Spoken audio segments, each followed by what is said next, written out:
Para entender o que é um Meteor e como ele funciona, eu desenhei aqui no centro da tela uma aplicação e vamos imaginar que ela é back-end. Então ela vai ter um sistema de rotas e vai ter controllers.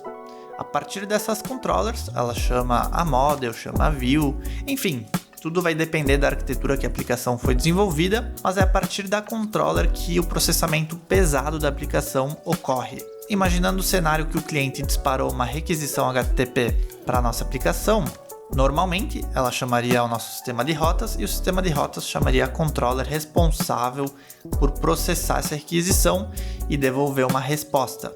Onde que entra o Meteor nessa jogada? O Meteor ele vai envolver o core da nossa aplicação, ou seja, ele vai correr por fora aqui. E vamos imaginar que a gente só vai permitir processar a nossa controller se o usuário tiver autenticado. Então esse Meteor ele vai fazer a verificação se está autenticado. A requisição vai chegar na nossa aplicação, o Meteor vai interceptar essa requisição e vai fazer essa verificação. Se não tiver autenticado, a gente já pode devolver uma resposta a partir do Meteor e a gente consegue poupar recursos porque a requisição nem chegou na controller. E é a controller onde está todo o processamento pesado. Então, fazendo isso, a gente já poupou bastante recursos e já devolveu uma resposta para o cliente.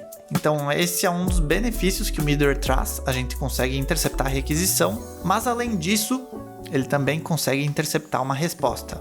Vamos imaginar agora que chegou a requisição, o usuário está autenticado, portanto, passou do Meteor e já caiu aqui na nossa controller. E essa controller, no final das contas, ela vai devolver uma resposta. E com esse mesmo Meteor que a gente criou para verificar a autenticação, a gente também consegue interceptar essa resposta antes de enviar para o usuário. E isso também pode ser bastante útil. Vamos supor que a gente queira renovar o token de autenticação do usuário, a gente pode fazer a partir desse ponto.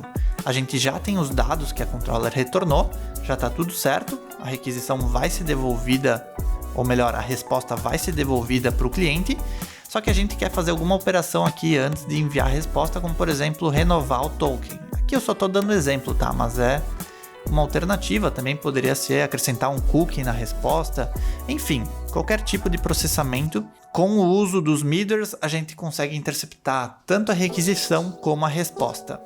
E o objetivo pode variar. Aqui no caso nós estamos fazendo uma verificação se o usuário está autenticado. A gente poderia apenas criar um Meteor que removesse os espaços em brancos quando há uma entrada de dados na nossa aplicação, ou para verificar o idioma do usuário, ou para verificar a localização dele, ou para acrescentar alguma query string na própria requisição, enfim, pode ter várias utilidades o Meteor. Aqui no nosso caso a gente utilizou um exemplo apenas para verificar a autenticação, se ele está autenticado ou não. Deixa eu mostrar agora para vocês um exemplo prático de como funciona um Meteor. Basicamente vai ser mais ou menos o que eu expliquei, só que agora mostrando um pouco de código. Aqui eu estou mostrando uma aplicação PHP utilizando o framework Laravel, mas não importa aqui a linguagem que está sendo utilizada. O que a gente quer observar é apenas o conceito de como um Meteor funciona. Aqui nós temos a pasta routes com o arquivo api.php, onde nós temos essa rota. E essa rota, ela chama essa controller. Só que podemos notar que toda essa rota aqui, ela está sendo englobada por um Meteor, que é esse Meteor check user location. Aqui na pasta app, http, Meteor, check user location. Esse Meteor, basicamente, ele verifica se a requisição que vem aqui no primeiro parâmetro, ou seja, ele intercepta a requisição e ele verifica se existe a informação da localização do usuário. Se não existir, ele vai colocar aqui o Brasil. E aí ele acrescenta na própria requisição essa informação. Só que o ponto-chave está nessa linha aqui embaixo.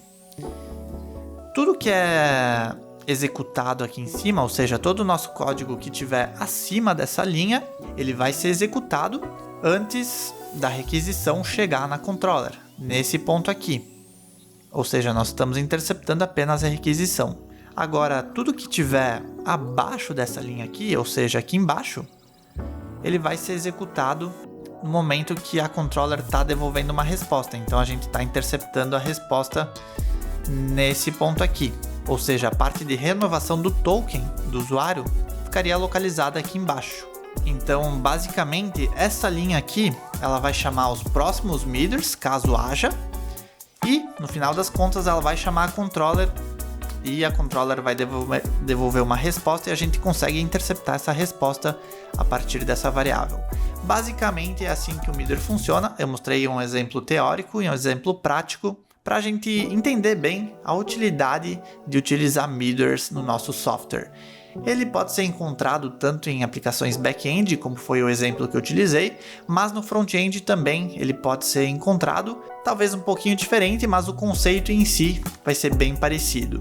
Se curtiu esse conteúdo, se inscreve no canal, deixa um like para dar uma força para a gente continuar postando conteúdos educativos relacionados à programação e à tecnologia.